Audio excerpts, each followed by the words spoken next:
Hello my dear people, நான் உங்கள் Vijay GV பேசுகிறேன். இன்னைக்கு எதை பற்றி நம்ம பேச போகிறோம்னு சொல்லிட்டு பார்த்தீங்கன்னா, இந்த காலகட்டத்தில் எதேதோ ட்ரெண்ட் ஆகிட்டு இருக்குங்க. ஆனால் இவங்கள வச்சு ட்ரெண்ட் ஆகிற பல பேர் இருக்காங்க. ஆனால் அவங்கள வச்சு நம்மளும் ட்ரெண்ட் ஆகணும் இல்லையா? அதனால தான் இவங்களோட கண்டென்ட்டை நம்ம இன்றைக்கி எடுத்திருக்கோம். என்னதான் நிறைய பேர் சினிமா பற்றி இருக்கலாம், அதுக்கப்புறம் காசிப்ஸ் பேசலாம், ஃப்ரெண்ட்ஸ் கூட கலாச்சி பேசினாலும் கூட இவங்களோட கண்டென்ட்லாம் இல்லாத அண்ட் இவங்களோட ட்ரெண்டி வேர்ட்ஸ்லாம் இல்லாத நம்ம லைஃபே அப்படியே முடியாதுங்க.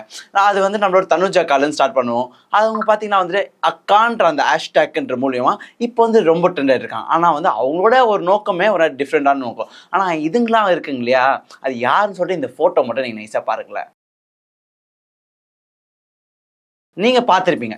நம்ம இன்னைக்கு யாரை பத்தி நம்ம பேச போறோம்னு சொல்லி பார்த்தீங்கன்னா, நம்மளோட அக்கா இருக்காங்க இல்லைங்க. அதாவது பாரதி கண்ணம்மா எந்தெந்த ஊருக்கோ போயிட்டு வராங்க. ஆனா இவங்க பிஸி ஷெட்யூல்ல எந்த ஊர்ல என்னைக்கு இருக்காங்கன்னு அவங்களுக்கே தெரிய மாட்டேங்குதுங்க. அந்த வகையில தான் பாருங்களேன், எனக்கே அவ்வளவு சிரிப்பு வருது. அப்படி நான் நினைச்சேன், சிரிச்சென்ற லெவலுக்கு நானே சிரிச்சேன். நம்மளோட திவ்யா கலாச்சியை தான் இப்போ இன்னைக்கு நம்ம கலாய்க்க போறோம். ஏங்க நீங்க பார்த்து நைஸா இதுக்கு என்ன பேன் பண்ற போறீங்க. ஏன்னா நம்மளால நீயும் நானும் ஒண்ணு காந்தி பிறந்த மன்ற லெவல் தான் நம்ம பேச போறோம். சரிங்களா? இப்பெல்லாம் யோகி பாபு கிட்ட கூட கால் ஷீட் வாங்கிடலாம். ஆனா இவங்கள மாதிரி ஆட்களுக்கு கால் ஷீட் வாங்குறது பெரிய விஷயமா இருக்கு. சிலர் முன்னாடி ஒரு வீடியோ ஒன்று போட்டிருந்தாங்க. நீங்க எனக்கு அதை நீங்க பாரு, 3 லட்சம் தந்துருங்க, உன் கம்பெனிக்கு மட்டும் நான் வேலை செய்வேன், அதே அடுத்த மாசம் அந்த கம்பெனியை நான் கலாய்ப்பேன்ற லெவல்ல இந்த ஒரு வீடியோ. என்னதான் இவங்க தேடி தேடி கார்த்தியை லவ் பண்ணாலுமே இன்னைய வரைக்கும் நம்மளுக்கு தெரியல யார் தான் அந்த கார்த்தின்னு சொல்லிட்டு. இமேஜினேஷன்ல நம்மளுக்கு நம்ம மண்டையில நிறைய பேர் வந்தாலும் கூட இவங்கள கார்த்தியை மட்டும் மறக்கவே விட மாட்டாங்க. யார் தாங்க அந்த கார்த்தின்ற லெவல்ல நிறைய பேர் ட்ரெண்ட் ஆயிட்டு இருக்காங்க. ஆனா இப்போ ஒருத்தர் நைஸா ஒரு சேனலுக்கு இன்டர்வியூ கொடுத்துருக்காரு. நான் தான் கார்த்தி, நாங்க 2 பேர் லவ் பண்ணோம்ன்ற விஷயத்த வெளிப்படுத்திருக்காங்க. அவரை கார்த்தி யாருதான்னு பாக்குறீங்க, அது இவர் தான். திவ்யா கலாச்சி நானும் லவ் பண்ணிட்டு இருக்கோம். வீடியோலாம் சொன்னேன், உங்க அண்டாரோலி கார்த்தி வந்திருக்கேன், தயவு செய்து என் மேல என்ன ஒரு தப்பா இருந்தாலும் மன்னிச்சு ஏத்துக்கோ. இந்த கார்த்தியை நீங்க பார்த்திருப்பீங்க. இவர் தான் என்ன சொல்றாருன்னா, நானும் திவ்யாவும் காதலிச்சோம், இந்த ஊர்ல இருந்தோம், கலாட்டால இருந்து மதுரைக்கு போனோம், அங்க போய் நாங்க சின்ன சின்ன வேலைகள்லாம் பார்த்தோம், நாங்க ஒன்னா இருந்த விஷயத்தெல்லாம் சொன்னாங்க. ஆனா அவங்க நிஜமாவே இருந்தாங்களான்ற விஷயம் நம்மளுக்கு தெரியணும்ல. அதனால தானங்க இந்த வீடியோ எடுக்கிறோம். அதுக்கு என்ன பதிலடி நம்மளோட கலாச்சி சொல்லியிருக்காங்க சொல்லியா, சாரிங்க திவ்யா கலாச்சி என்ன சொல்லியிருக்காங்கன்னா, அவங்க தொடக்கமே ஒரு அற்புதமான ஆரோக்கியமான ஒரு வார்த்தை பூஸ்ட் பண்ணாங்க. அந்த வார்த்தை என்னதானே, எவ்வளோ இனிமையாக இருக்குல்ல. அந்த வார்த்தையை காலையில் போட்டிங்கன்னா மார்னிங் மோட்டிவேஷன்ற ஒரு லெவலில் அதிகமாக தாங்க ஆகும். அப்படியே தொடக்கம்ல, டேய் நீலாம் ஒரு ஆளாடா, நீ நானும் ஒன்றே இல்லைடா, நீ யாரோ நான் யாரோ, என்னோட அழகான கார்த்தின்ற. ஆனால் யார் இந்த கார்த்தின்னு எனக்கும் தெரியல, அவளுக்கும் சாரிங்க அக்காவுக்கும் தெரியல, இல்லை திவ்யாவுக்கும் தெரியலங்கன்ற லெவலுக்கு அப்படியே போனாங்க. அவன்லாம் பத்திரிக்கா மூஞ்சி அல்ல இல்லைங்க, கத்திரிக்கா மூஞ்சி லெவல் சொல்லியிருக்காங்க. அப்போ அவங்களோட முகம் எப்படி இருக்கு, ஐஸ்வர்யா லெவல்ல இருக்கு, இல்லை கம்பேர் பண்ணி பார்க்கலாமா? சி எனக்கே சகிக்கலைங்க.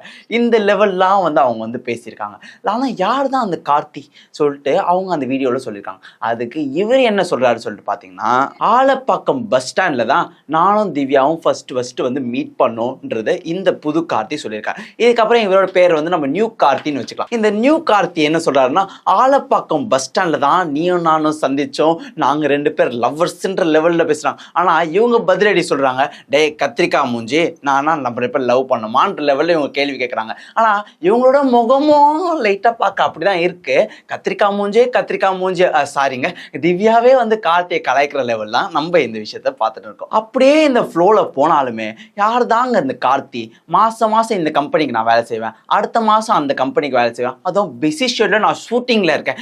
ஷூட்டிங்க அது ஷூட்டிங், அவங்களாம் சொல்றாங்கன்னா ஷூட்டிங்ல இருக்கேன், ரொம்ப பிஸி ஷெட்யூல், நான் அடுத்த மாசம் அவரை பார்க்க போறேன். யாரு தாங்க அந்த கார்த்தி? உங்களுக்கு யாருன்னா தெரிஞ்சாங்கன்னா நீங்க சொல்லுங்க. ஆனால் அவரு என்ன சொல்றாருன்னா, நான் 2வது தரமா கல்யாணம் பண்ணிக்க போறேன், திவ்யா சீக்கிரமா ஓடியான்ற லெவலுக்கு அவர் டார்கெட் பண்ணிருக்காரு.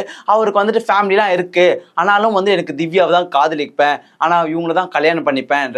ஆனாலுமே அவர் என்ன சொல்றாருன்னா, இந்த பக்கம் என் ஃபேமிலியும் வேணும், இந்த பக்கம் என் திவ்யாவும் வேணும், ஆனா கூட்டு குடும்பமா அமைக்கலாம்னு சொல்லிட்டு அவர் ஒரு விஷயத்த முன்வைக்கிறார். அதுக்கு நம்ம திவ்யா என்ன சொல்றாங்கன்னா, இவெல்லாம் ஒரு முகம், இவன்லாம் எனக்கு காதலிக்கலாமா? என் லெவலுக்கு வந்துட்டு அமிதாப் பச்சன்ற லெவலுக்கு தான் நான் வந்து யோசிச்சுட்டு இருக்கேன். ஆனால் இவன் என்னடா எவனோ ஒருத்தன் வந்துட்டு இவன் தான் என் புருஷன்ற லெவலில் வந்து சொல்லியிருக்காங்க. ஆனால் வந்துட்டு நாங்கள் என்ன சொல்கிறோன்னா இந்த நியூ ஹஸ்பண்ட் தான் வந்துட்டு இல்லைங்க, நியூ கார்த்தி தான் வந்துட்டு இவங்களோட ஹஸ்பண்டாக இருக்குமோன்ற ஒரு கேள்விக்குறியோட அப்படியே இந்த டாப்பிக்கை முடிக்கிறோம். உங்களுக்கு வந்துட்டு நிஜமாவே கார்த்தியை கண்டுபிடிச்சிங்க, எங்கன்னா உங்கள் ஏரியாவில் கார்த்தி இருக்கான், இவன் தான் திவ்யா அக்காவோட கார்த்தியா இருக்கும்னு நினச்சிங்கன்னா நீங்கள் அப்படியே கமெண்ட்டில் வந்து போட்டு விடுங்க. அடுத்த வீடியோ வந்துட்டு அக்கா போட்டால் நான் ரெடியாக இருப்பேன் அந்த வீடியோ போகிறதுக்கு. சூப்பர் டூப்பராக வந்துட்டு அக்காவை பற்றி பேசுறதுக்கு, அருமையாக பேசுறதுக்கு நான் ரெடியாக இருக்கேன். சூப்பர் டூப்பர் வீடியோவில் அடுத்த வருது உங்களுக்கு சந்திக்கும் வரும். நான் உங்கள் விஜய் ஜிவி சைனிங் ஆஃப்.